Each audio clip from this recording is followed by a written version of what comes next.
Okay, hey everybody, just bear with me, I'm just getting it set up.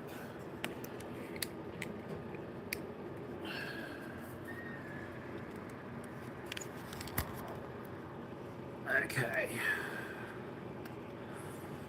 Well, this is weird.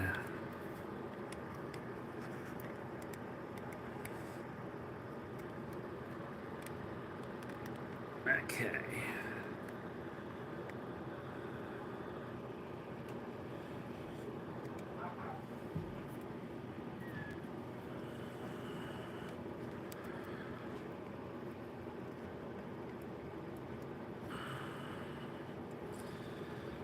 There we go, I think I got it.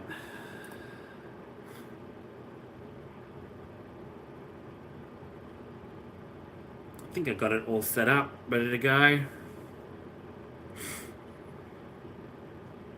Okay. Yeah, I think that's the best I could do right now. Alright, so, hey everybody, I'm Starcub Review. So this is my first time doing an actual live session. Freaking out just a little bit, but no, I think I'll be fine. But this is the first time really actually setting it up and doing it live, so this is all new to me, so feel free to pop in at any stage and say g'day, and I'll answer any questions that I can. Other than that, yeah, what can I say? Other than this is an unexpected surprise. Been trying to get this live session off the ground for ages, although being well, I have anxiety, but this has helped me get through a lot of it. So if anyone is wondering why I take big pauses and ramble on a little bit, it's my anxiety, pretty much. But I get through that.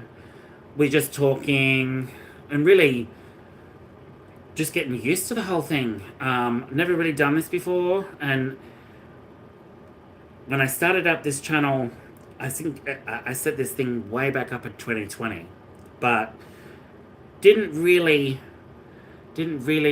do anything with it for a long time, and that was because I was too scared to do it, just because I know there's a lot of internet bullying online as we speak right now amongst teenagers and old people and older people as well, my age and all of that. So I kind of got put off from doing that a lot.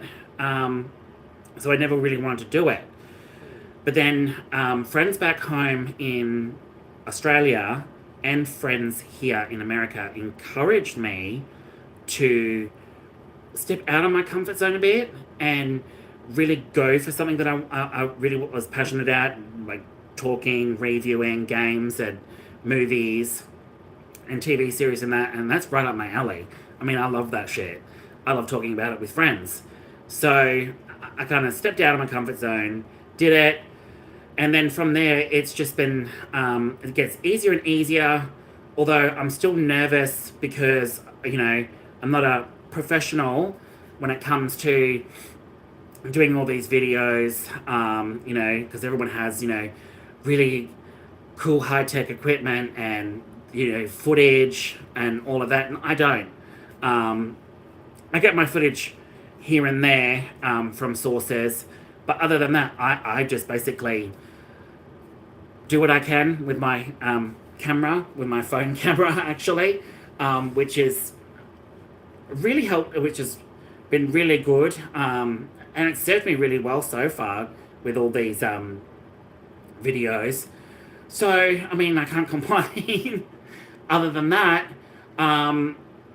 YouTube for me has been a really, it's put me in a happy place, although I'm still very, very weary about certain, you know, stepping on people's feet and I've got to watch what I say, because someone may turn that into something else entirely. So I'm still learning. Um, oh, hey Giovanni. Where do I live? What state? Richmond, Virginia. Been here 6 years next year. Yeah, 6 years next year. Um, really, really love it.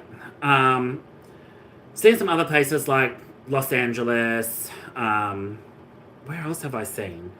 Been to Los Angeles. I haven't seen New York. I'd love to go and see New York. Been to Dallas. I haven't seen all of Dallas though. Um, Washington DC. Absolutely love Washington DC. I love all the museums up there. I haven't seen all of them. Want to go back and see more. Definitely one of my biggest things I want to do next year is definitely go to Dollywood. Love Dolly Parton. So definitely want to do that next year. But also, I kind of got to go back home as well, back home to Western Australia, Perth. But I'm actually a country kid. I come from a small town called Southern Cross, which has 3,000 people, maybe even less than that now. But Southern Cross, I've grown up between the two. Perth, which is the city, and Southern Cross, which is a country town. That's where I'm originally from. But definitely getting homesick now.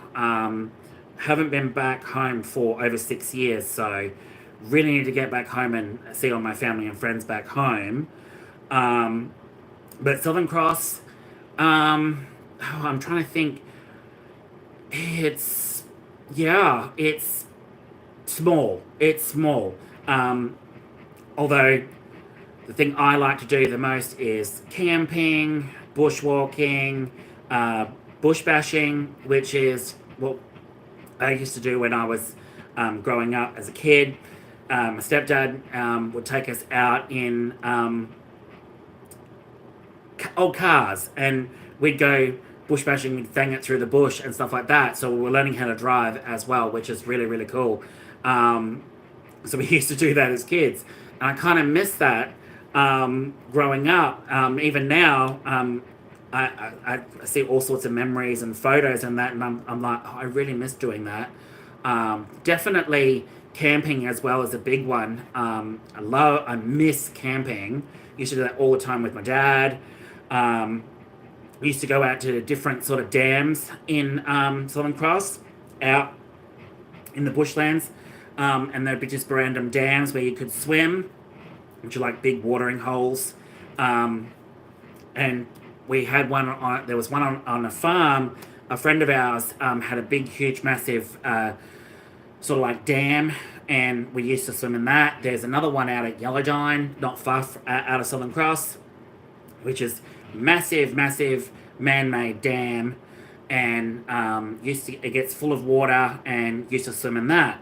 And that was a heck of a lot of fun, and I kind of miss that now. But in terms of, is there a lot of things to do in Southern Cross? No, not a lot. There's a community centre, there's a library, there's a high school, all that sort of stuff. Big, huge swimming pool, which is, my mum was the pool manager there for over 18 years. So we used to go to the pool all the time. And I believe she still is the pool manager in Southern Cross. So that's great to see. There's what else is in Southern Cross? There's a railway, which is like a pub. There's the Southern Cross Hotel, which is a hotel, but it's also a pub down the bottom, in the bottom level. Got some service stations and that, but it's mainly just like a small country town. So city folk may find, oh yeah, it's boring. Me, on the other hand, I used to do, even if it was boring, I used to always find something to do, whether it was walking in the bush on my own, because growing up as a kid, I learned how to handle all sorts of creepy crawlies. Absolutely love snakes, spiders, centipedes, lizards, you name it. Um, so we were taught as kids growing up, Dad would always take us out in the bush when we could, go camping and whatnot, and always teach us how to handle, you know, how to handle lizards properly, how to handle spiders properly. Although we wouldn't, just randomly walk in the bush and, just pick up random spiders. You'd actually have to identify them first. But a lot of people, and I find living here in America, a lot of people ask me, "Is it as dangerous as they say it is? Is it as deadly as they say it is?" You got lots of deadly animals, more so than any other country. Um, Australia isn't that bad as everyone makes it out to be.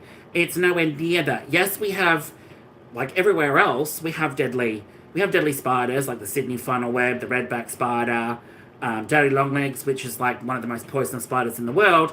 But dirty longlegs fangs can't penetrate human skin, so as soon as you see them, they just kind of like squaggle away. But Sydney funnel webs live from Sydney, which is on the east coast of Australia, and also Queensland as well. They get some Sydney funnel webs, but more so they get funnel webs, not Sydney funnel webs. And of course, Brisbane's on the east coast as well. But particularly in Western Australia, deadly snakes. Yeah, we have quite a few deadly snakes. We got the taipan, dugite. Taipan is very dangerous. Dugites are dangerous, but we got anti-venom for them. King Browns, extremely dangerous. We got anti-venom for them, but their venom can kill you. It's a matter of life and death. As soon as you get bitten by one of them, you've got to know exactly what you're doing, and you've got to get to a hospital ASAP. We got King Browns, King George Browns, tiger snakes, which are lethal. We've got anti-venom for them, but they are very dangerous. Dugites, you see a lot of dugites during summer, and they won't pester you unless you pester them. They tend to go about their own way unless they're startled, unless you step on them. If you corner them, yes, they will. They will definitely go after you. In terms of other spiders, we got funnel webs, which aren't exactly that lethal. Their bite can hurt, although I've never been bitten by them, thank God. Harry huntsmans, non-lethal. Their bite just hurts. It feels like a bee sting. Can get some irritation. We've got wolf spiders, which are one of my absolute favourites, along with Harry huntsmans. I grew up handling them. Wolf spiders in particular are one of my favourites. Their fangs are like this bright yellow-orange colour. And they are just an absolutely magnificent specimen of a spider. I've been bitten by them a few times, and when I was a kid, I was told, no, don't poke and prod them. And what do?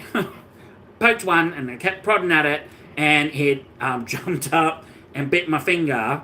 And yeah, I paid for it. It was a nasty bite, but just some local swelling, made me feel a little bit nauseous. But other than that, they're not lethal. We got redbacks, which are a very, very pretty spider. Black, very similar to y'all's Black Widow. It's black, and the way you can identify a redback is because of the big red stripe that it has on the back of its abdomen. That clearly indicates that that's a redback. And it's the female that has the redback, and the male is all black. So it just looks like a Black Widow. And redbacks aren't necessarily dangerous. unless you know how to handle them properly. They will initially dry bite, and sometimes that's as a warning. They'll do dry bite and then obviously unleash venom. But other than that, when you see them, they tend to live in, very much like black widows, I guess, is they tend to be out of the way. They live in dark crevices. They live in drain, like if you lift up a drain and whatnot, they live underneath the drains, and they have big, huge webs, and they have their egg sacs in them and stuff like that. They like dark, quiet places, letterboxes and stuff like that. And generally, when you get bitten by them, they can be lethal, but they are very, very treatable bites. Very, very treatable. And, the likelihood of people getting bitten by them is minimal unless you're really looking for them. Same with hairy huntsmans, wolf spiders, any particular snake as well. During winter, you will not see any of them. You'll not see any of those snakes. But during summer, yes, and we always get warnings during summer, especially during fire season, that if you do see, a king brown or a king George brown or a tiger snake or a dugar, is to leave them alone and go the other way rather than disturb them and whatnot, because if you're out in the bush all alone, you're fucked, especially when it comes to king browns and tiger snakes. So we get heaps of warnings and stuff, but in the actual city, suburban areas, you don't often see them. So you tend to be a lot more relaxed. It's usually out in country areas, way out in the country, like where Southern Cross is, 5.5 hours out of Perth. You'll tend to find them out there. And we got, we got mammals as well. We got kangaroos, we got koalas, we got wild pigs, we got wild donkeys, and we got wild camels. I've not seen any wild camels, but I have seen wild donkeys, have seen wild pigs, wild boars, yep. Seen plenty of kangaroos, koalas. They tend to be more Sydney, Brisbane, Queensland. I've never seen koalas in Southern Cross because it's more arid out that way. Koalas tend to like more rainforesty sort of areas. So we got wallabies, we got quokkas, which if anyone has seen quokkas, they're like a little adorable, I can almost say it's like a little like a hamster rat sort of thing, but it's like an adorable, it looks like a what can I say a quokka looks more like?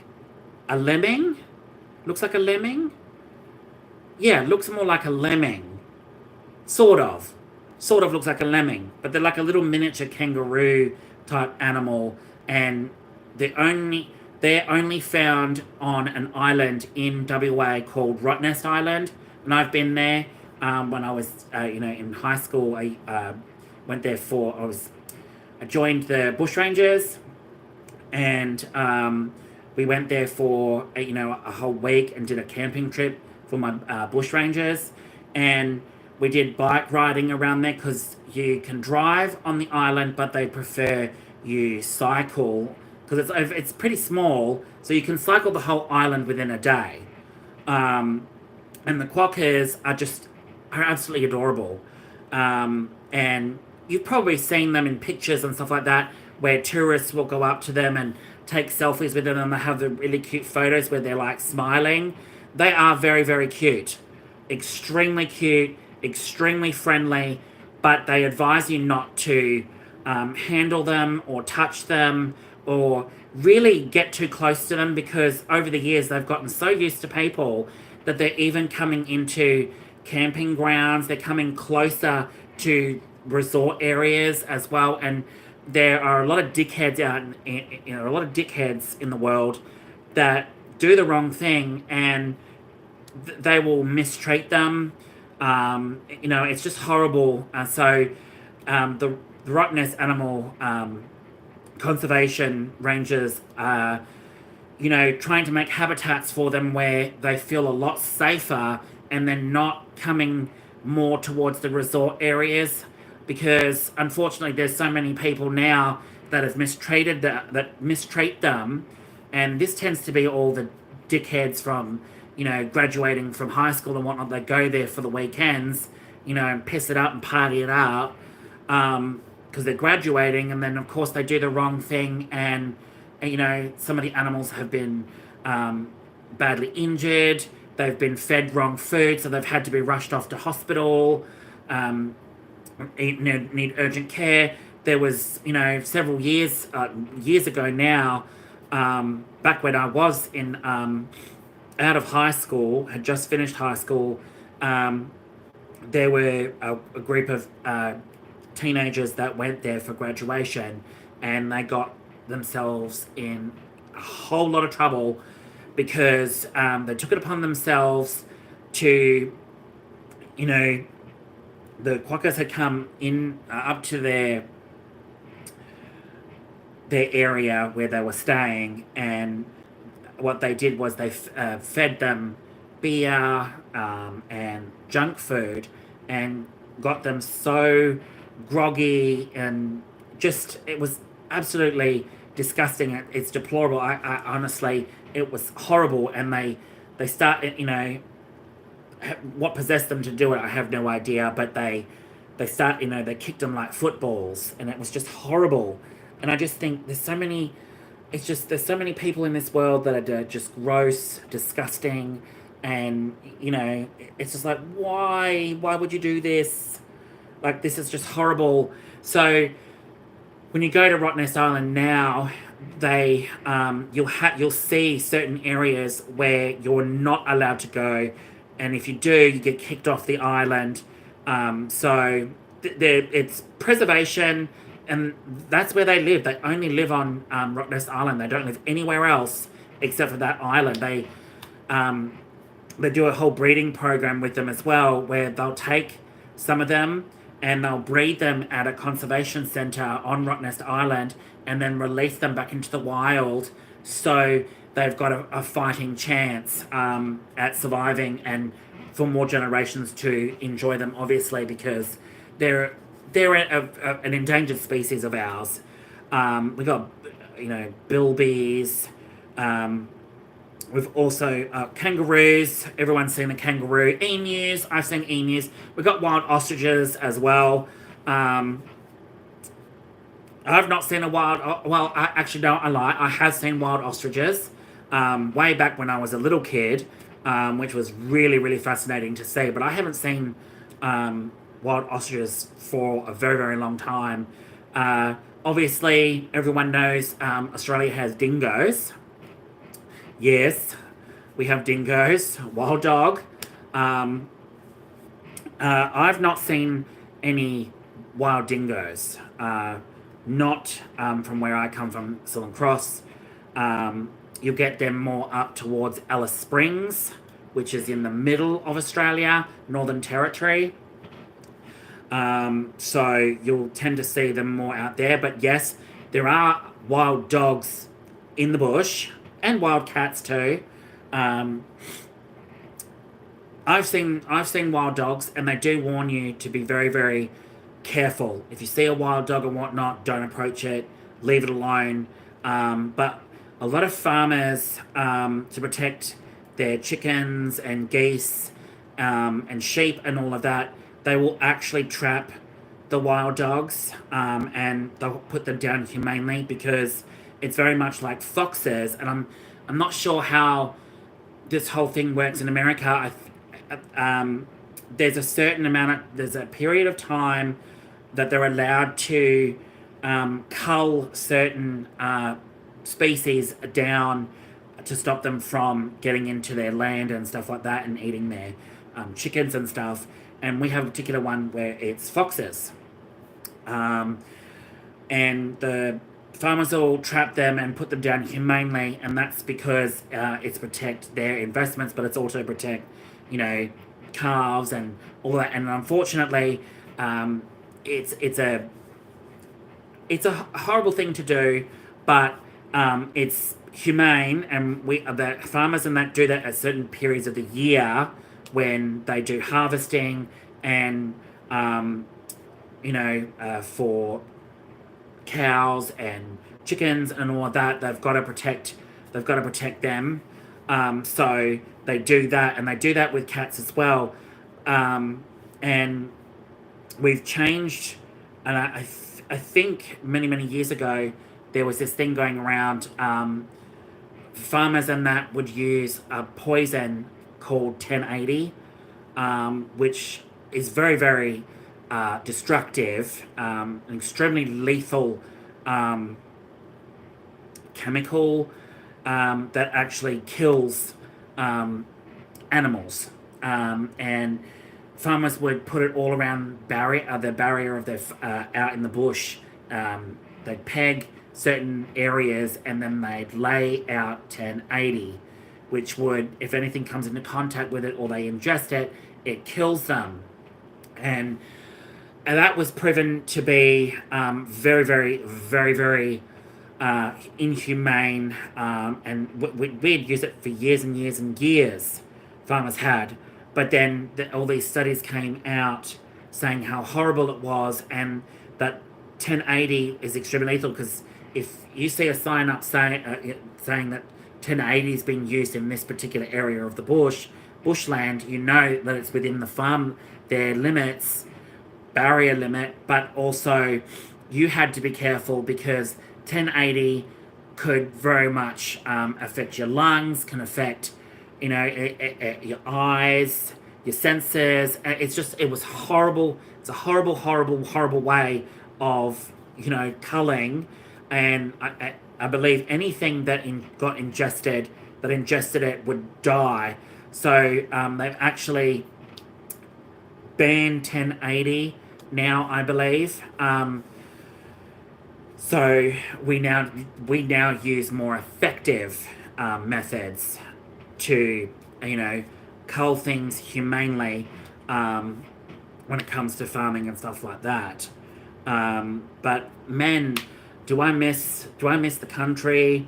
I do miss the city as well, particularly Rockingham, where a lot of my friends live, and family live in other parts of Perth. So I will make a trip back there hopefully next year. Me and my husband are going to go back, and I'll introduce him to all the stuff back home in Australia, which will be very interesting, because one of the biggest struggles I have here in America is the fact that y'all have a lot of processed foods, highly concentrated processed foods, and I really cannot wrap my head around it. And I mean, I love American food, but I find a lot of stuff upsets my tummy after a while, because I'm not used to highly processed foods, because back home in Australia everything is, either homegrown, or we don't have highly processed sugars. We don't have highly processed foods in general. So it was kind of funny when I come here and eat one of mac and cheese is a big one. Your Americans, I find, are huge on cheese. Huge on cheese. I mean, I love cheese, but man, I've seen, lots of things has cheese in it. Trees, and more cheese.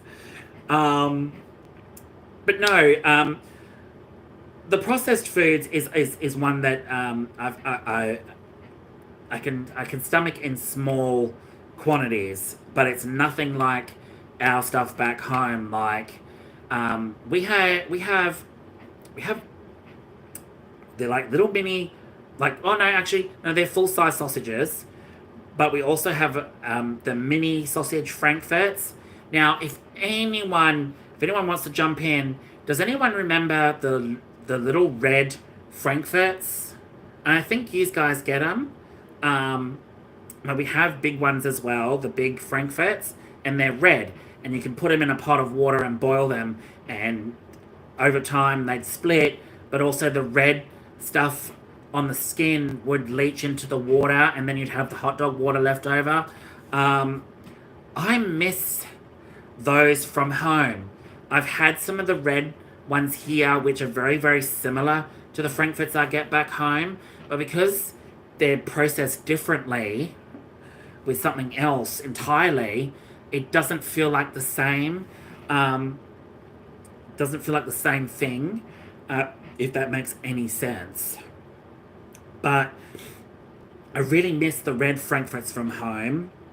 There's another thing I miss from home, is Australia is really famous for having really, really awesome meat pies, pasties, sausage rolls. I really, really miss those. And I've been dying to get my hands on 420, which is a brand that we have back home.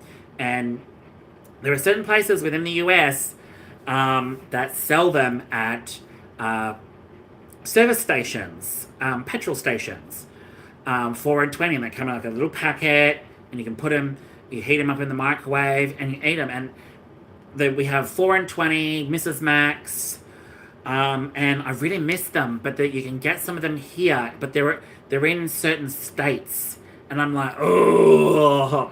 And I haven't been able to find them here in Richmond at all, so it's kind of killing me because I really want some of the stuff from home. Even lolly wise, got certain lollies back home that y'all just don't get here. But you guys have got Skittles, M&Ms. We get those back home. Although Skittles here tastes different to back home.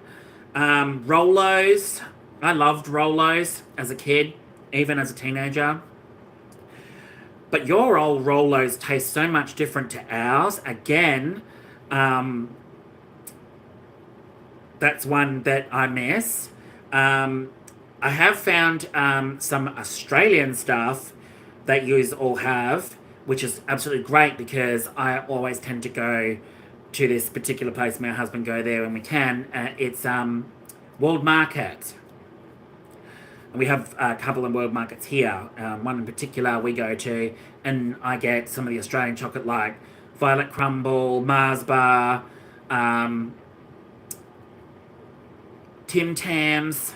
Absolutely love Tim Tams. Like, for all my American audience, if you guys have never tried Tim Tams, get Tim Tams because they're absolutely amazing. And bite one end off a Tim Tam and the other end of a Tim Tam and dunk it in tea or dunk it in coffee, and then suck up the coffee or tea through the gap, and the Tim Tam, the stuff in the middle of the Tim Tam just melts in your mouth. It's absolutely amazing. So definitely give that a go.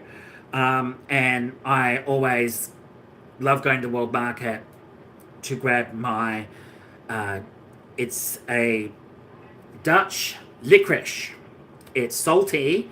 My stepmother absolutely loves the Dutch salt licorice because her family are Dutch. And she got me onto Dutch licorice, and I absolutely love it. It's very, very, very salty, but I absolutely love it. You can get little black cats. You can get them. You can get little round discs that look like coins. You can get another one that like little gumdrop things, little black gumdrops, which are absolutely amazing. Then you've got another one now called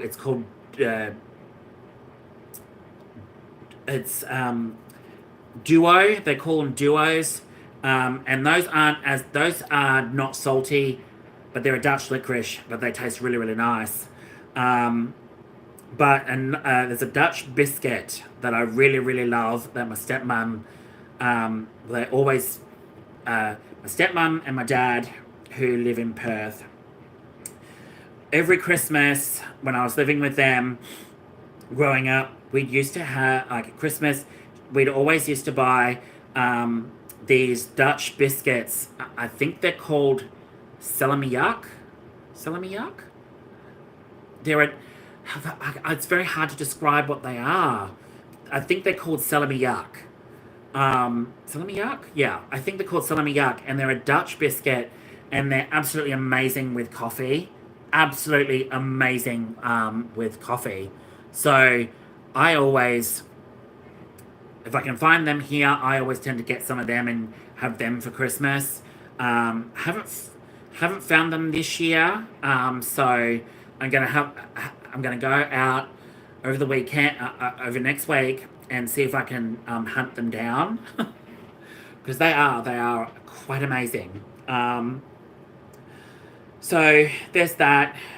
Looking forward to Christmas, sort of. Really want.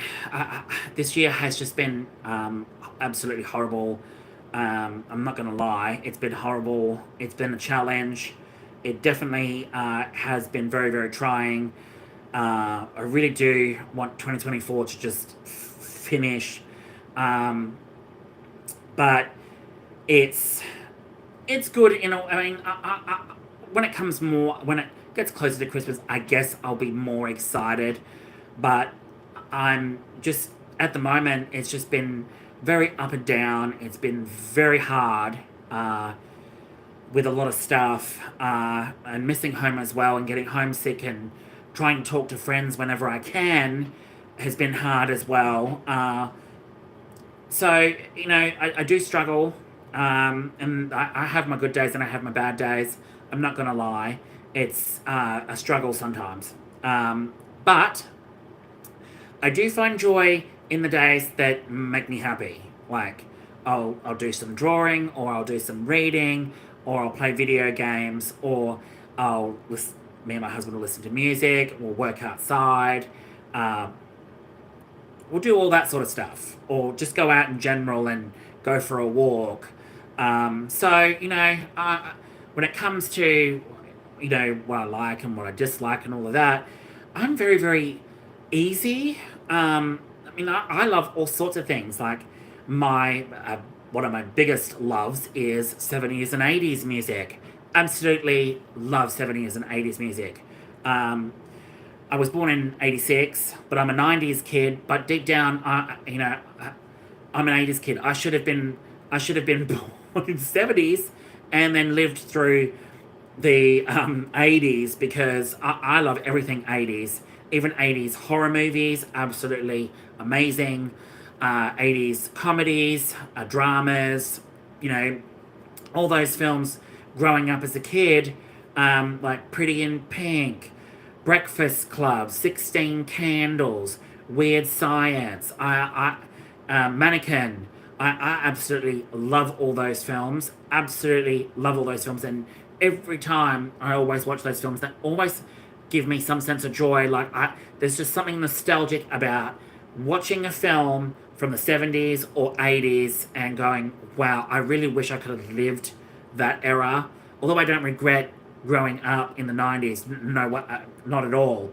Otherwise, I wouldn't have, been around when Pokemon and Digimon and all of that came out, Dragon Ball Z, all of that. Growing up, I used to watch all of that on Cheese TV, which was the morning kids show you used to watch before going to school every day, Monday to Friday. So they had all of those on there. They had Dragon Ball Z, they had Sailor Moon, they had Digimon, they had Pokemon. So I grew up with all of that. I grew up with the original PlayStation, so I've seen all of that. But, it's kind of like, I really wish I had have grown up in the 80s when, they had the NES and Atari, and then ease my way into Super Nintendo and that. Because growing up, I never had a Super Nintendo. my friends had friends or family had Super Nintendo, so I would go and play their Super Nintendo. But I was more growing up. It was PlayStation, Xbox, Game Boy. We had that Game Boy Advance, SP, Game Boy Advance. Uh, we had the Sony PSP. So we had all of that, but I didn't have a GameCube in my teenage years. It was Xbox or PlayStation and the Game Boy. So, I grew up very, very different to other kids that had different stuff, but which was fine. And, you know, friends would always go, "Oh, what's so interesting about liking stuff from the 80s and that?" It's just something nostalgic. I can't describe it other than 70s and 80s makes me feel happy. The music is so much better when music was music and it had rhyme and reason to it. It had meaning behind the lyrics, the music, the feel of it. And today's music, although I'm not entirely going to bash today's music, don't get me wrong, but a lot of today's music is shit, is crap, is absolute horse shit. And there's only a couple of particular ones, modern music, that I really, really enjoy, and that is Tom York, Missy Elliott, Empire of the Sun, definitely Empire of the Sun. Although there's only a couple of stuff I really like from Empire of the Sun. Orville Peck, I absolutely love Orville Peck. His music is outstanding, absolutely outstanding. Lady Gaga, of course. I'm a huge fan of Lady Gaga's. I do like some music from Cher, but I'm not one of these, gays that absolutely is like, oh, head over heels for Cher. Not at all. I think she's very, very overrated. So that's just me. I mean, I do like Cher's music, but she's very, very overrated. And I mean, for me, being gay and listening to Cher's music just does really nothing for me, other than she has great tunes, but does nothing for me in terms of, it makes me feel good. It's the same with Madonna. I can't stand Madonna. I loathe Madonna. I don't like. There's only a couple of songs I really like of Madonna's, but as a whole, I think she's overrated. I think all her music, her modern music now, is trash. I really don't understand why a lot of gays resonate with her either. I just don't get it. I guess I don't know. I guess I'm a very, very odd soul. I just don't click with a lot of Cher or Madonna. I don't click with Taylor Swift. I can't stand Taylor Swift. I don't understand anything about Taylor Swift. Why she's so popular. I don't like her music. And I think this whole thing with her and is it Cleese, Travis Cleese or whatever. I think that whole those two being together and stuff like that is just a whole sham. I think they're really, really acting like idiots, and I think she's doing it. I think they're both doing it a lot for the attention, and it's very, very sad to see that she's doing it's just that whole situation. I don't think it's going to last long term, and I think there's a lot of stuff that she's at this event, she's at that event. You see her everywhere, and it's like she has to be in everything. I mean, I'm not bashing it in any way, and people can like who they want to like, but I just don't like Taylor Swift. I don't like Madonna. Like I said, I'm a very, very odd soul. 70s and 80s music, absolutely amazing. I love country music, particularly Tim McGraw. Absolutely love Tim McGraw. Faith Hill, love Faith Hill. Reba, Brooks and Dunn, and obviously Orville Peck. Orville Peck is modern, but Orville Peck is an absolutely outstanding human being. His music is absolutely amazing, and I love his outfits. I really, really love his outfits. Um, but in terms of other stuff apart from music, I love 70s and 80s movies, particularly, you know, all the ones, Goonies, Pretty in Pink, Labyrinth, Flight of the Navigator. I love all that stuff growing up. You know, I grew up with all of that, so it's very nostalgic for me. Hocus Pocus, which was 90s, 93. Critters, Dee Wallace. Absolutely love Dee Wallace. One of my favourite actresses of all time is Dee Wallace. And it was so great because last year got to talk to her personally and get an autograph from her at Richmond's first horror nightmare weekend, first HorrorCon. So it was I was absolutely speechless when we met her and spoke to her. It was just, I was absolutely in awe of meeting Dee Wallace because she's an amazing actress. I absolutely love a lot of movies that she's in. Hands down, one of my favorites. Critters, E.T., of course, So, and she's been in a lot of other stuff. Dee Wallace was also in one of Rob Zombie's films, Lords of Salem. Absolutely loved Lords of Salem, and Dee Wallace in that was amazing. So, I can't praise Dee Wallace enough. She's just one of my favourite actresses. Another actress that I really like is Noomi Rapace, especially seeing her in Prometheus. Absolutely loved her as Elizabeth Shaw. And I'm just going to come out and say it right now. I think it was a travesty what Ridley Scott did to her. Her character in Alien Covenant, I'm not going to lie, it was fucking shit. I was so disappointed to watch that movie and find out that she was dead. I was like, no, what the hell are you doing? You focus so much on her, Ridley Scott, that I kind of felt, you felt a connection with her and stuff like that, and then come Alien Covenant, you just killed her off. And it's just like, as much, I love Alien Covenant, don't get me wrong, but I did a review on it, so go and check that out, people. Definitely go and check out that review for Alien Covenant. It's a great film, but there are a lot of things about it that I like and I dislike, and one of them was, and this is the problem with Alien Covenant, was Elizabeth Shaw wasn't in it, but also this whole thing going around that David was the one that created the xenomorphs, and I'm just like, no, I refuse to believe that David was the one.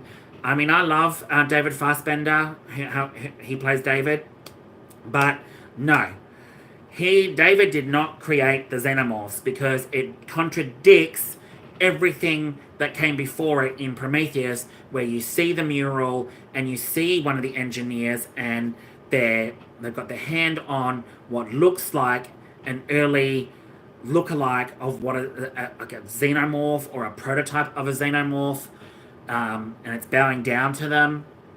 And I believe that the engineers revered them as some sort of god. They created them and revered them as, their creation, their god. But something happened during that time in Prometheus on that engineer home planet that killed them. And there's only one that was left on there. If you've seen it, you've seen it, and you're a huge fan of it. I would love to hear from people that have seen it and work on that same theory, because yes, David did do experiments in the first one, and there was a prototype of an early face hugger, which was called the trilobite. And then in Covenant, he did experiments and created what looks like the neomorph, but then there was the xenomorph, but it was like a proto xenomorph. It didn't necessarily have all the biomechanical looks like the original Alien and in Aliens. And it just doesn't make sense to me why Ridley Scott would have focused so much on David, trying to create the perfect specimen. It just doesn't make sense. And what it looked like was he was getting closer and closer to what the engineers created, but not quite there. But I believe that he didn't create the xenomorphs at all. He created some prototype of them, or a version of them, but not the ones that the engineers created, which is the xenomorph that we see from the original film. So it's been widely debated, and I've seen videos on it, and I've seen interviews with Dan Hallett, the guy that did all the artwork for Alien Covenant and Prometheus and stuff like that. And I believe he was being interviewed by a fellow YouTuber called Mr. H Reviews or something like that. And I watched the video, and he was talking about this very thing, about David, and how he was the one that created the xenomorphs, that we see. But then I'm like, that totally contradicts what was in Prometheus, and that's full-heartedly what I believe. I believe that the creature that we see in the mural, and the one that's up that looks like it's on the cross, and it's got a little bowl thing there, and like a mural that Shaw's boyfriend sees, that is a xenomorph, or the Deacon, which it's either they think that that's their god, or the xenomorph is their god, or their creation, and they revere it because its blood is, immortality, gives them, accelerated growth, accelerates everything in their body and changes the DNA and everything like that. So it's very, very convoluted how, some people, like I've seen, it can be convoluted. I'll put it that way. It's convoluted, but at the same time, if you pay very enough close attention to it, you can see that David wasn't the progenitor of the xenomorph at all. By far, no. I think he experimented and stuff like that, but never got anywhere near to creating, the perfect organism. So I really hope that Ridley Scott is able to finish his trilogy out. I really, really do, because I really respect his work. I really admire his work. And as much as everyone has their debates, and whether you love Prometheus or hate it, or you liked Alien Covenant or hated it, Ridley Scott is a visionary, and he had a vision for his films. He had a vision for how it all was all going to play out, and how the derelict spaceship from 1979's Alien, how that ended up there as it did when it crash landed there. The beacon, everything was going to be explained in that trilogy of films. So whether or not, I made a video on it that Ridley Scott is on board to do another Alien film.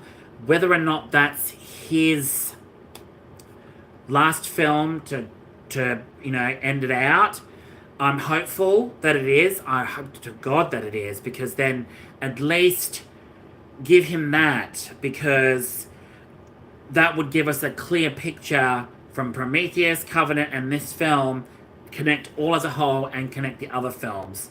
That's all I'm saying. Other than that, Fede Alvarez Alien Romulus was absolutely amazing.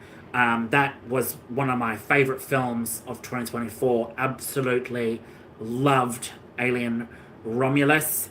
Brought everything back, back to its roots. It was high octane. It was horrifying. It was terrifying. It was beautiful. It was mesmerizing.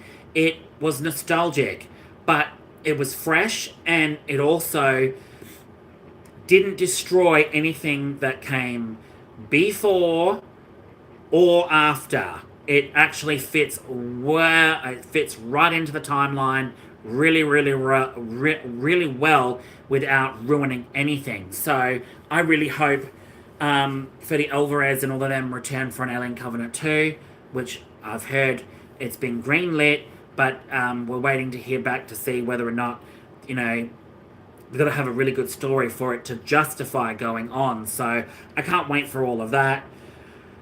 Other than that, can't wait for 2025. Got new games coming, got all this controversy with Naughty Dog's new game, and I'm not going to lie, there's been lots of debate on that. So many people on here that are just being gross and disgusting and awful. They're bashing the shit out of it, even before, we get the full picture, gameplay, all that sort of stuff. I really loved the trailer from the Game Awards. I thought it was great. Tati Gabrielle as that's in it looked fantastic. I cannot Jordan Munn, she plays Jordan Munn in this game. I cannot wait to see what she does with her character in this game. I am not a huge Naughty Dog fan of their other games. I didn't like Uncharted. I never played Uncharted, but they looked boring to me. Crash Bandicoot, yeah, but I didn't even realize Naughty Dog had made Crash Bandicoot, so I'm a bit of a noob there. So I was like, when I found that out, I was like, oh my god, they did Crash Bandicoot. Last of Us, so overrated. I played the first game, and I did not like it. I did not gel with the characters.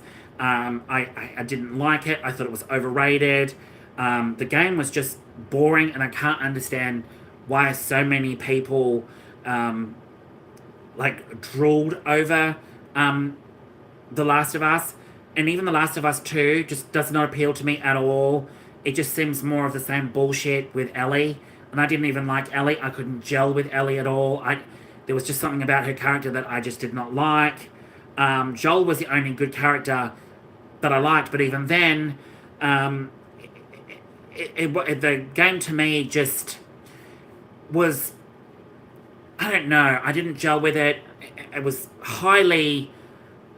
just a very different game, and it came across to me like it was just trying too hard to be, this, I don't know, I don't even know how to describe it really. I just don't like it.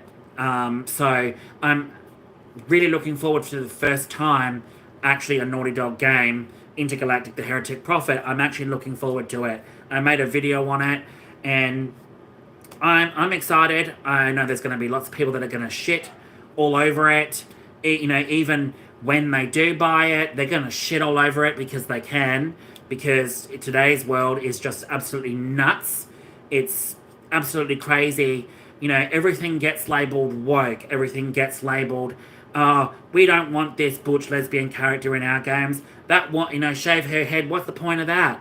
I've seen it's absolutely sad to see so many gamers, especially high-profile YouTubers, and I have called some of them out. I'm not going to lie, I have called some of them out because all they do is sit there and complain and complain and complain about this, about that. They don't want this in a video game. They don't want this in a video game. Oh, we don't want all our characters, why isn't she pretty? Why doesn't she have, why isn't she full-figured? Why does she not have the supermodel body? Or why doesn't she have the big boobs? Why doesn't she look pretty? You can't game developers are doing their hardest and studios are doing their hardest to bring games to people, and I can't understand what is the big bloody deal whether you've got a character that's a lesbian, that's bi, that's gay, that's anything. And I know if it's not, if it's pandering, then I completely understand. And that's another thing too, is the whole thing with Dragon Age. Dragon Age the Veilguard. Everyone shat on it. Everyone thought it was horrible writing. I personally loved it. I thought it was an amazing game. I've platinumed it on the Xbox Series X. I absolutely loved it. I thought it was an amazing journey. I was, after playing Dragon Age Inquisition, I didn't finish Dragon Age Inquisition, so I'm not going to lie again. I didn't finish Dragon Age Inquisition because I didn't like the structure of how, you had to get power levels to be able to get to all the missions. It just became monotonous. It became tiring. I didn't like it. There were certain aspects, all the conversations and choosing your own romances and all of that. That was absolutely amazing. I absolutely loved that aspect. A lot of people didn't like Dragon Age's romances and stuff like that, but I personally liked it. Dragon Age also had some of the most amazing character story arcs I have seen in a video game. Absolutely amazing arcs, especially Emmerich. His was amazing. And I really, really liked the way that it was more linear, but opened up to certain areas where you could go and explore and stuff like that. But it was a very different Dragon Age game. I've not played any of the ones before. I played Dragon Age Inquisition being a noob and not realizing that there was Dragon Age 2 and Dragon Age Origins, which I've now got and I've yet to play. But, Dragon Age Veilguard for me was a very, very special game. I'm not going to lie. It was special. I really, really enjoyed it. As much as people believe that it's cringy, it's pandering, it's horrible writing, I didn't find it horrible. And I've spoken to quite a few people, and they've enjoyed the game. They didn't think it was pandering. Some said it was a little cringe in spots. I'm not going to lie. Yes, some of it was cringy, but it was nowhere near as what everyone was making it out to be, where it was some horrible game from start to finish. I absolutely loved it. The game was so heartfelt. The ending was one big, huge emotional gut punch. And it was. I really, really enjoyed it. But then, of course, you have people, high-profile YouTubers, again, shitting on it, and now they're doing exactly the same with Intergalactic. And I cannot understand gamers today, especially gamers from my era, that in their late 30s, going into their 40s, could be so judgmental and be so hypocritical of a game even before they've seen gameplay, even before they've seen this. And yes, they have their own opinions and stuff like that, and I full-heartedly will give that to them. But for them to sit there and absolutely say this is shit, this is pandering to all the gays out there, oh, it's just going to be about a butch lesbian looking for a girlfriend, I think that is extremely bad representation. The way that they're wording everything, and we don't know whether she's a lesbian. Hands down, we don't know whether she's a lesbian or not. So what does that matter to you? What does that matter to anyone? What sexuality she is? What does that got to do with it? If you enjoy the video game, enjoy it for what it is. But don't sit there and pander to your crowd, pander to your audience that this is going to be a horrible game. Don't get on the bandwagon now because we got to get rid of Naughty Dog because they've gone woke. I'm just like, I'm old school when it comes to, and I don't understand this whole woke bullshit. I really, really don't. I must be a retard because I don't understand why everyone uses woke as a bad thing. I really don't. It's like everyone's using it now to be derogatory towards somebody because they like something, or because I liked Dragon Age the Valguard, I'm woke. Okay? What big deal is it to you? You know, just because you don't like it, doesn't mean I have to hate it. But yeah, I called some of the big I called some big profile names out, YouTubers out, and rightfully so, because me as a gamer, I think it's just sad that that's all they see is, oh, she's a lesbian, oh, this character's gay, oh, this story's crap. I mean, you know, look at the controversy with Spider-Man 2, Mary Jane's character. Everyone was labeling her as ugly. Oh, the actress that's playing her is ugly. The model is ugly. And I'm just like, wow, I didn't find her ugly at all. She looked normal to me. Just looked like a normal woman to me, but in a video game form. Everyone pissed or is just pissing on a video game because they can now, and I don't understand why. None of this shit came up. Me growing up in the 90s and in the 2000s, none of this shit mattered to anybody growing up, whether your character was, you know, whether there was gay themes in it, or there was this, or there was that. None of that came up. Even when I was in high school, none of that shit mattered in a video game.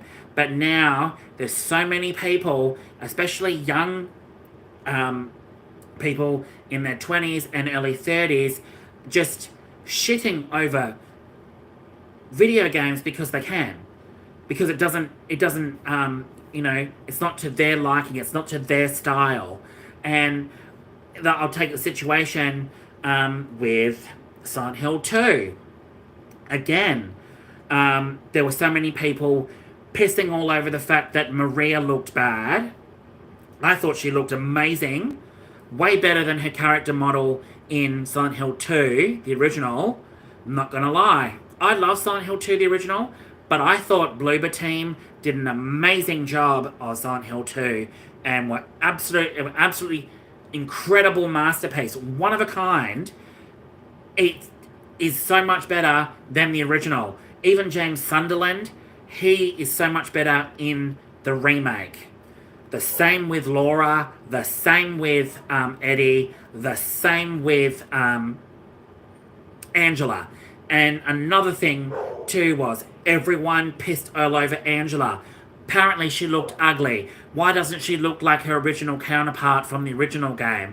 I was just gobsmacked when I was seeing all the comments and people talking about it. Like, really, is that what people are reducing everything to these days? Everything in a video game has to be, everyone has to look pretty. Everyone has to look like a supermodel. Everyone has to have big breasts. Everyone has to look like a supermodel. Everyone's got to look pretty. And it's just like, why can't people look normal, for God's sake? Why can't you just have normal looking video game characters? What does that matter whether she looks like a supermodel or not? I thought Angela's model looked absolutely amazing. Way better than her counterpart in number 2. It's an updated version. Yeah. I said it. There you go. I just think, you know, and again, I will bring it up.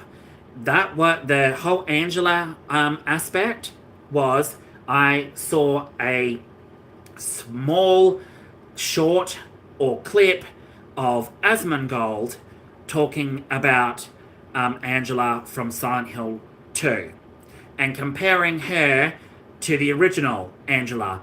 And he was complaining and pointing out the fact that the new Angela looks gross, looks horrible. Why doesn't she have big breasts? Why doesn't she look beautiful? I don't understand. She has to be beautiful.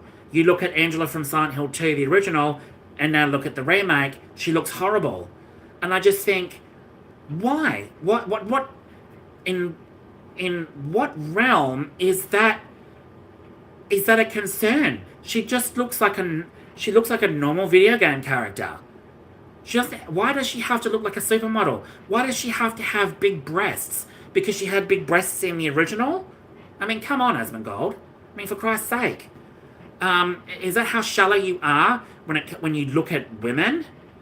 Why does everything in a video game, and I'm not just calling him out, but I'm calling everyone, I'm calling other people out as well. Why does everything have to be, with female characters, they have to be pretty? They have to be beautiful. They have to look like supermodels. Why? Why? Why can't they just look normal? I mean, it's the whole controversy, too, with Mortal Kombat 1's characters. Specifically, Fate. And he's an Australian YouTuber. And I just can't understand his whole fucking videos and him complaining about the fact that Tanya looks ugly, Melina looks ugly, Sindel looks ugly, Kitana looks ugly. They all look ugly. Oh, why can't they look pretty? Oh, you know, Ed Boon designed them all wrong. They've got to look pretty. They've got to have gorgeous features. They've got to have, you know, immaculate skin. They can't look fugly. In no way did I find any of those character models fugly or ugly. Actually, Tanya is one of my favourite characters in Mortal Kombat 1. Hands up to anyone that's a Melina, that's a Tanya, a big, huge Tanya fan. I absolutely loved Tanya. I'm not going to lie. I thought Tanya was amazing. And at first, when I first started playing Mortal Kombat 1, I was playing it, and then I was like, there's something different about Tanya. I just like, I don't know what it was at first. I kind of thought, there's something about Tanya that I just don't like. It had nothing to do with the way she looked or the way she dressed or anything like that. I don't know what it was. And then suddenly kept playing through it, and then I was just like, I absolutely love the shit out of Tanya. And she's an amazing character in Mortal Kombat 1. Especially in Chaos Reigns. Her outfit in Chaos Reigns. Oh, love it. Absolutely love that outfit. Her and Reigns' arc story in that was amazing. Chaos Reigns has a lot of problems. There was likes and dislikes as a whole and stuff like that. And Chaos Reigns wasn't really there wasn't a lot of story there, so I was very disappointed. But for me, the best bit about Chaos Reigns was Tanya and Rain. Hands down, Tanya and Rain. Absolutely loved them. But I don't understand today with gamers why everything is about, you know, characters have to look pretty, characters have to be top notch, characters have to be like this. Why can't a character look normal for goddamn change? Why can't they look, you know, like a normal bodied person? Why can't they have a bit of cellulite here or cellulite there, or be a bit big structure or plump or something like that? As soon as that shit comes up, as soon as that people see that shit in a video game, everyone cries, oh my god, they've got ugly characters in there, they're pandering to this demographic. And it's like, they're not pandering to anything. I mean, Christ.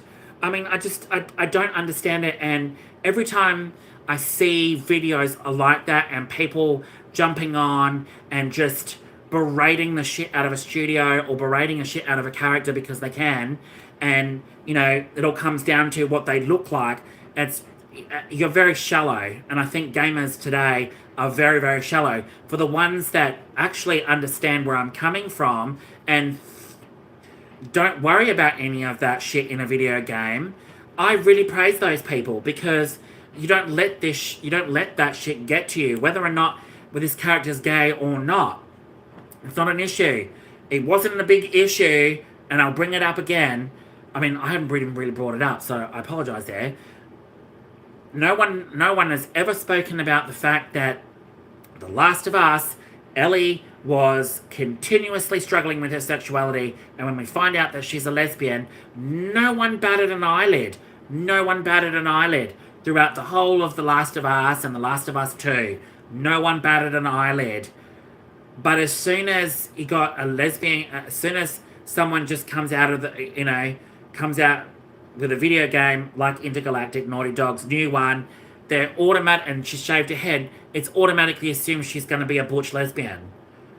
I mean, that's really shallow, and it's awful, and I'm just like, some days I really wish I was back in the 90s, back in 1996, 1997, when none of this shit mattered in a video game.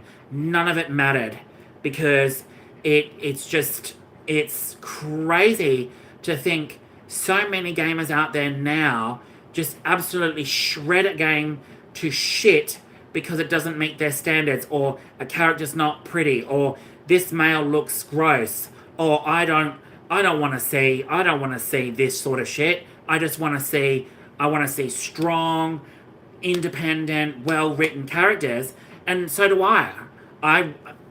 If the video game is great and you've got strong characters and they're written really well, that's great. It's awesome.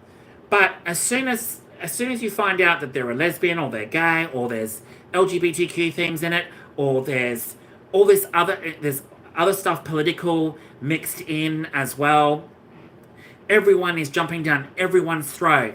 Just because you review a game and like this game, someone jumps down their throat because, oh, they're woke all of a sudden because they like this video game. And I don't understand it. I will never understand it as a video gamer, why that is such a big issue. I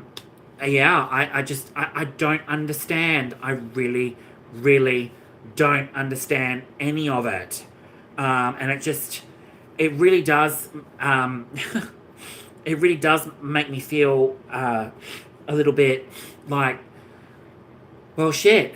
Every time I review a game and put something out, am I going to get really horrible comments, or, you know, get slandered because I like this and I like that?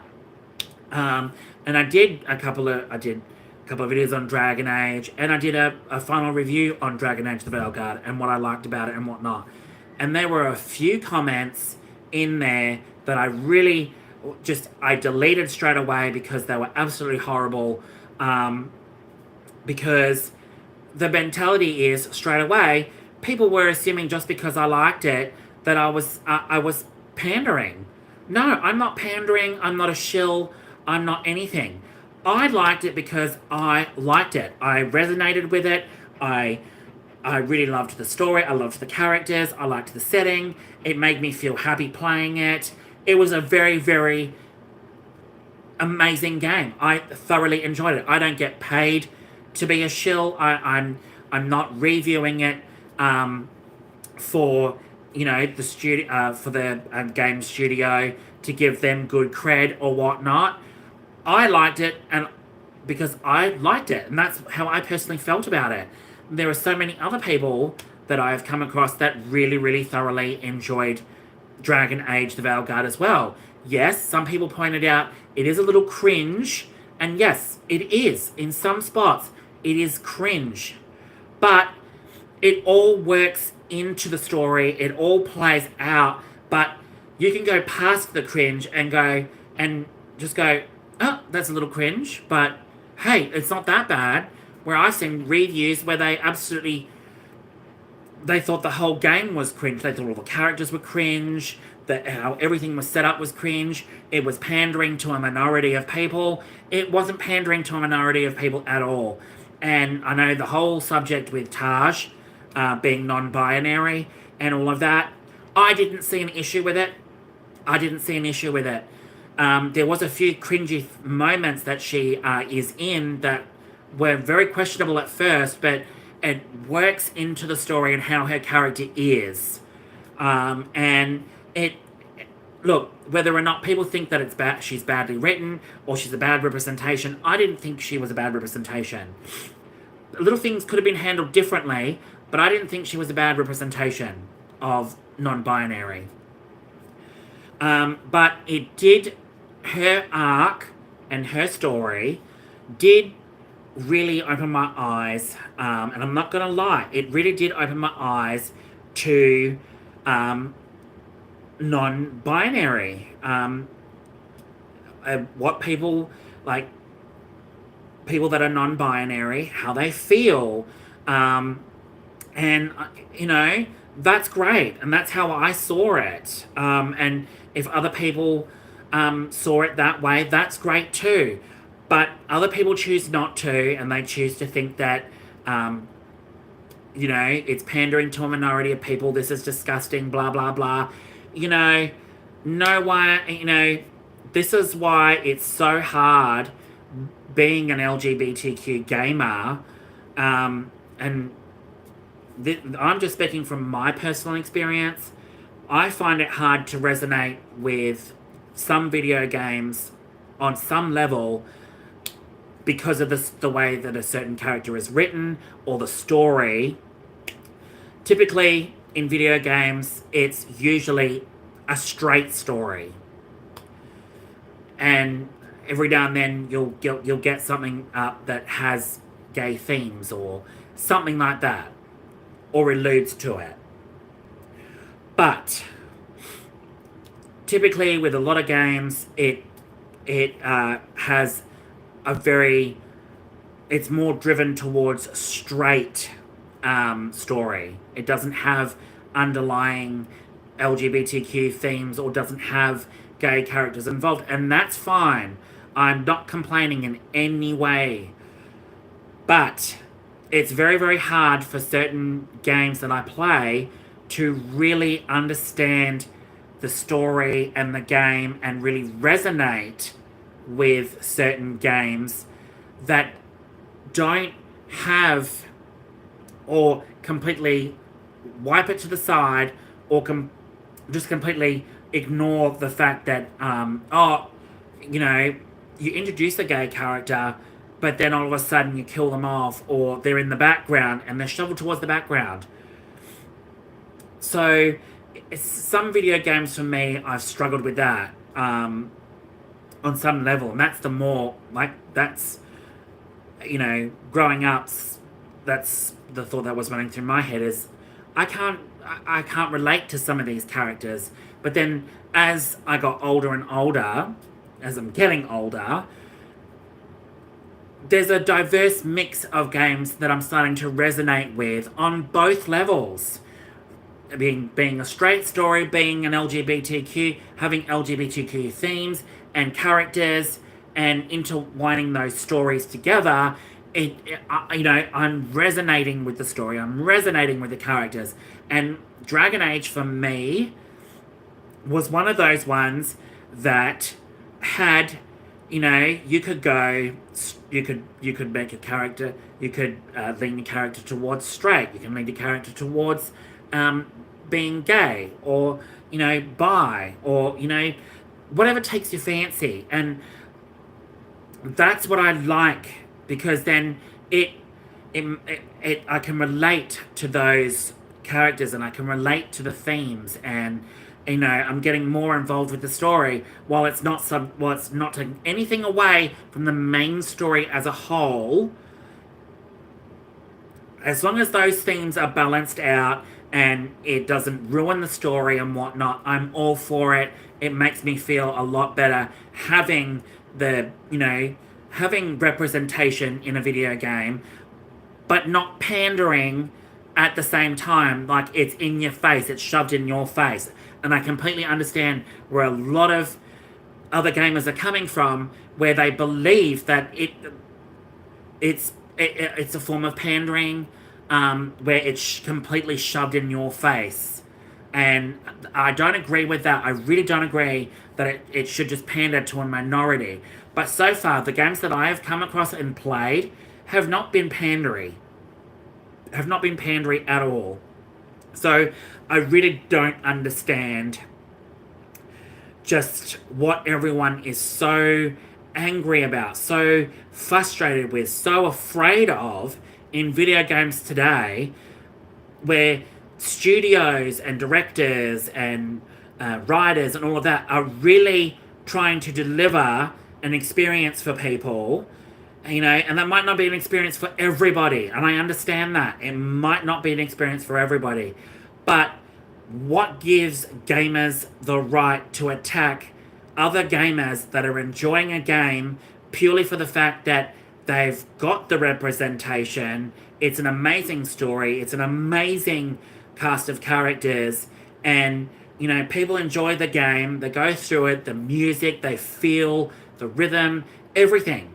As long as a video game is making you feel happy and you're really, really digging it, what gives another person the right, especially YouTubers, the right to berate and laugh and just belittle other people and sometimes their viewers because they like that particular video game and you don't, because you found it pandery or you found it extremely political, or you know they've got underlying themes and we don't want this weak bullshit in our video games. I don't understand it. I really don't. So it really does. It gets to a point where it just becomes really, really frustrating as a whole. Excuse me while I just put my Tamagotchis to sleep. It bothers me seeing so many great YouTubers out there that do really, really awesome work for their viewers and stuff. But as soon as someone likes the game that they're playing or likes it for this reason or that reason, other people attack them straight away, and it's horrible. I mean, I have never experienced this level of hate and really just crass, disgusting behavior from grown people that think it's okay to bully someone because they like particular video games. I mean, it's awful. It's bad, and it makes them look bad, regardless of whether they think that they're having a good time or not, and they don't see it that way. I very well clearly can see right through some of them and go, no, you guys are horrible. You really are. Because the way that you present your videos, the way that you do your taglines, the way that you do your thumbnails, it is a form of bullying, and it is a form of just superiority that your opinion and your way of how things are that's the truth. And it's not right, and that's why I called out those particular YouTubers, because that's what I'm seeing from their material is just bullying, and complaint after complaint after complaint, and it's awful. It really, really is. And it's something I really never really wanted to go through when playing video games, but are now seeing it and experiencing it and going through this new era. It's just plain and simple, it's bullying, it's, you know, trying to be superior over somebody else, and, you know, in a way, you're lying to your audience as well, because clearly when you sit there and talk to your audience and say how woke it is, how full of shit it is, this is going to be a bad game, oh, lo and behold, you guys will get a review copy of it, or go out and buy it, and play it, and then sit there and stream it to your audience and still berate the shit out of it. And I think that's just ridiculous. I think that's really bad. It makes them look bad. And for what? For your audience to sit there and just pick a developer apart and a studio apart and go, this is woke, they're all woke, we need to get rid of them. And I just could not believe the amount of fans of Naughty Dogs that were all over the comment section on Sony's website, YouTube video, and just absolutely ripping it to shreds. It really is. It's awful. It's disgusting. And I really do want to make light of it, that this is like, really, as gamers, we should all be celebrating video games and enjoying ourselves and having a great time and talking about video games and what you liked, what you disliked, but not ripping this person to shreds or this person to shreds for shit that they're trying to deliver to a wide audience, not just you. Not just you as a person. They're delivering it to a wide scope of people that enjoy particular themes or enjoy particular characters and the journey and stuff like that. And I honestly, I really wish I was back in 1996, 97, when, I got got Final Fantasy VII, got Silent Hill 1, and didn't have a care in the world. Sit there on my PlayStation and didn't have a care in the world, not knowing 20 years plus later that everyone, gamers today are just, they're full of shit. They're full of shit. They really, really are. And it's sad because it makes the good gamers, the ones that I watch and really, really enjoy watching, the hard work and dedication that goes into their work, being pissed all over and laughed at because other gamers feel like they're pandering and they're being woke.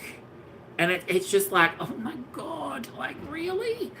I'm just, it really, and we've got so many other worse things happening in the world right now, and everyone complains about a video game. Everyone complains about a video game. Why? Why? Why should that be the case?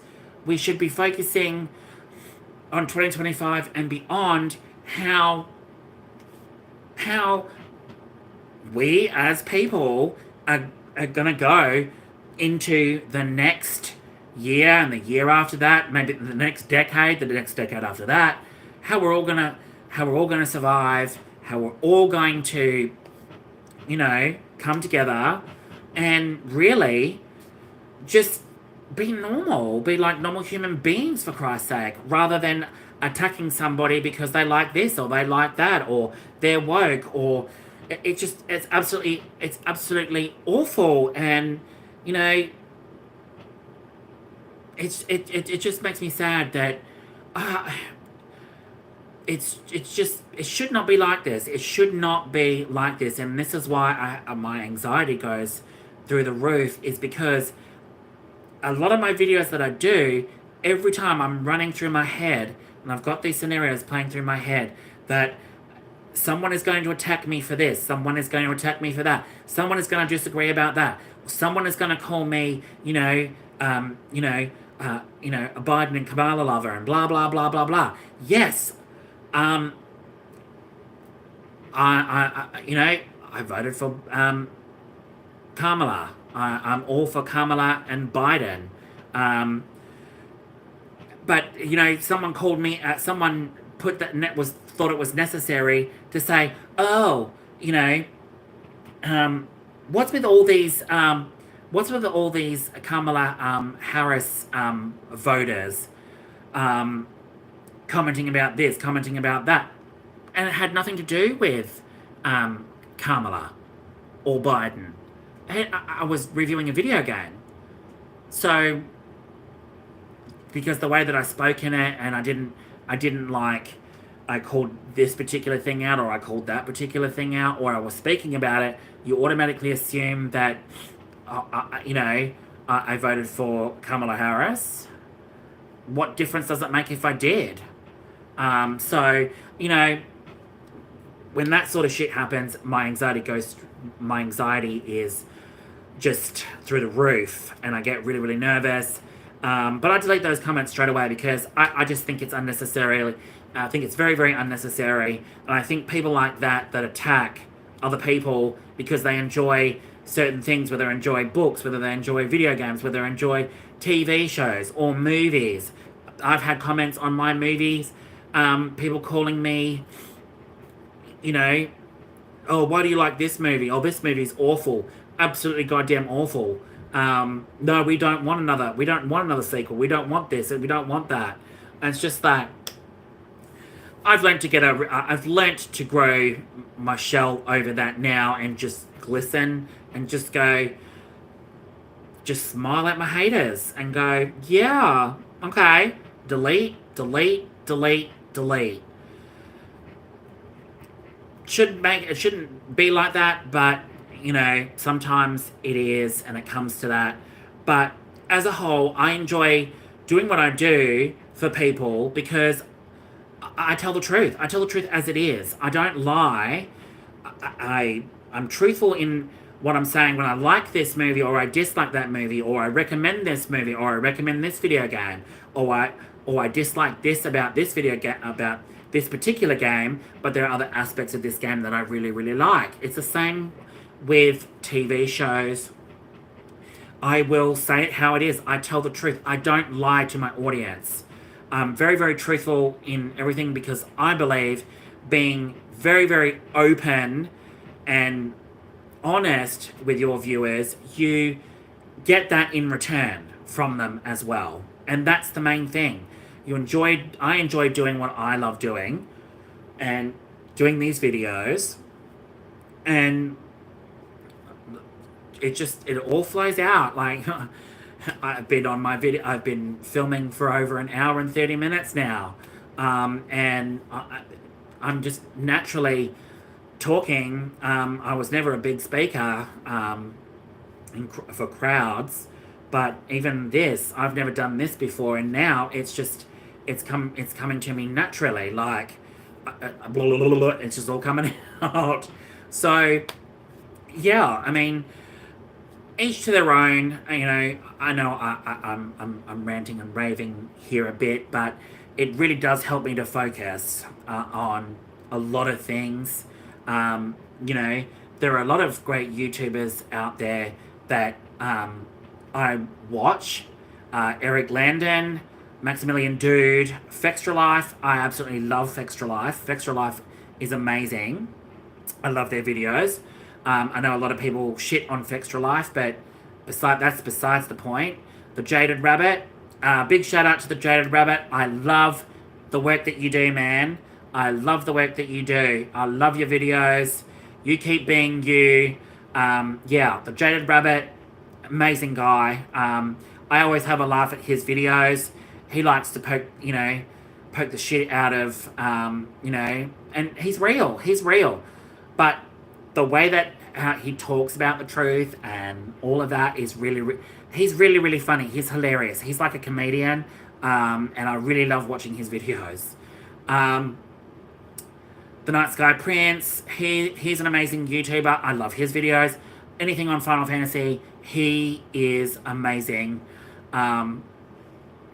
Mortismal Gaming, absolutely amazing. He does an amazing job with all of his videos, and he reviews games after he 100% completes them.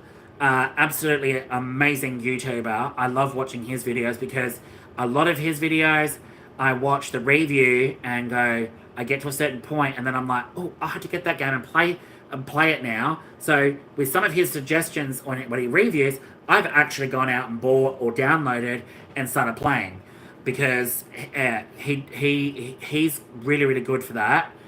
Beyond the Mask, absolutely amazing YouTuber. Check out Beyond the Mask, people. Anything screen content, horror content in general. I know what you did last summer. Scream. He mainly does a lot of Scream content. All coverage on all the Scream movies, secrets behind the scenes, and all of that. Absolutely fantastic. He is thorough in all his research, and it's amazing to see how involved he is with digging through and finding all of this stuff. He's an amazing YouTuber, and I watch a lot of his stuff for the Scream stuff because I'm a huge fan of Scream, the Scream movies in general. Craze Gaming, another amazing YouTuber. Dashing David, he's an amazing YouTuber. I love his videos. Future Boy Who, he's based in the UK. He's an amazing YouTuber. He does all his stuff for MK1 and covers all of MK1 content. And in general, he records his fights and stuff and puts them on YouTube. He's really, really good. Check him out. I've got so many people that I follow. Arax Gaming, David VINC RPGs, great bloke, great content. Fighting Cowboy, his content is absolutely amazing. Everyone knows who he is by now. Absolutely great YouTuber. Love watching his videos. Although I don't agree on a lot, I will sometimes disagree on what he says about particular games.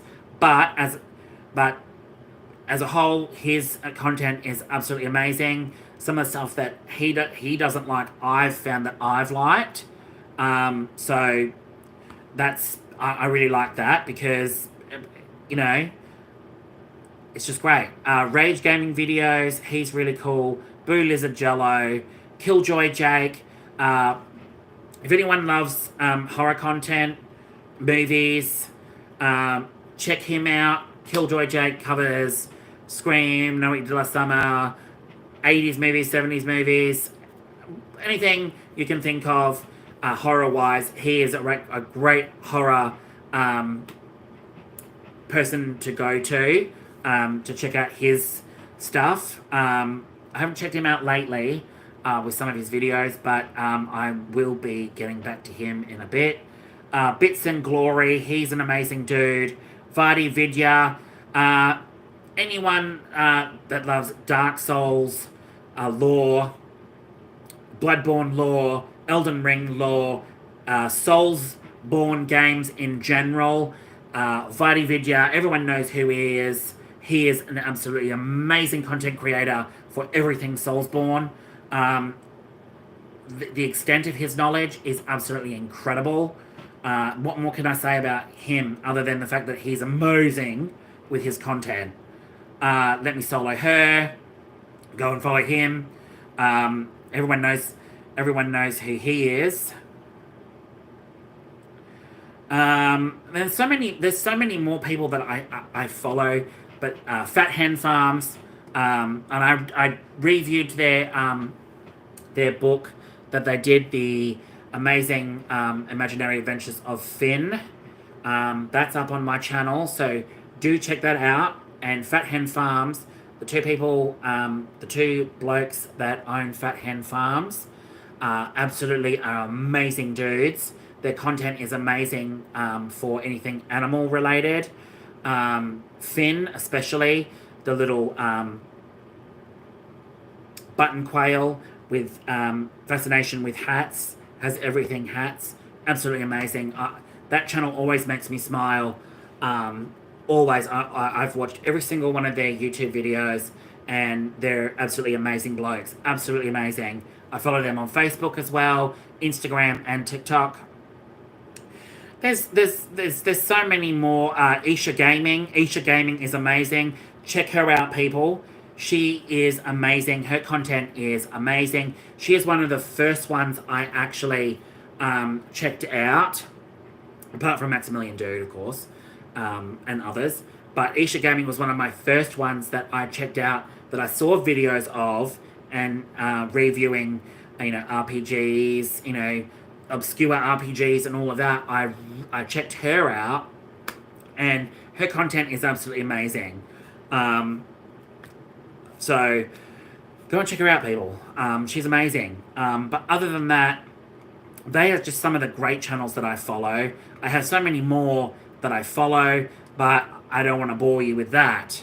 But I will say, though, I'm probably going to close out this session soon, very, very shortly, because I've got to get a few things together for tomorrow's event. I got a family thing on tomorrow, so I've got to get some cooking done for that. But other than that, yeah, it's been a diverse range of stuff that I've spoken about. I really do want to touch more on stuff from Australia. Talk a bit more about that.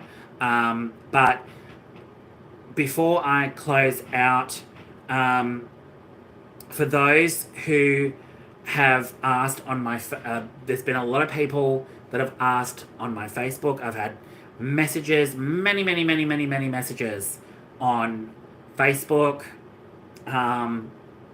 asking me, am I Cody Fern's brother? How am I related to him? Yes, I'm his older brother. And if no one knows who he is, American Horror Story Apocalypse, he played the adult version of Michael Langdon. And then he was in American Horror Story in 1984, and he played Xavier. He's been in The Assassination of Gianni Versace. He's been in American Horror Stories. So, yeah, I am Cody Fern's older brother. Yes. And I have another brother, and he lives in Perth. He lives in Western Australia back home. But yes, for all those asking on my Facebook in messages how I'm related to him, am I really his brother? Yes, I am. I'm his brother. I'm his older brother. And I have done, and on top of that, on that subject, I did do a few videos on TV series rating Ryan Murphy's shows, and I rated all the American Horror Stories, which ones I liked to the worst, and I mentioned what I liked particularly about the certain series that I found that are really good, and some that were mid and absolutely just pointless.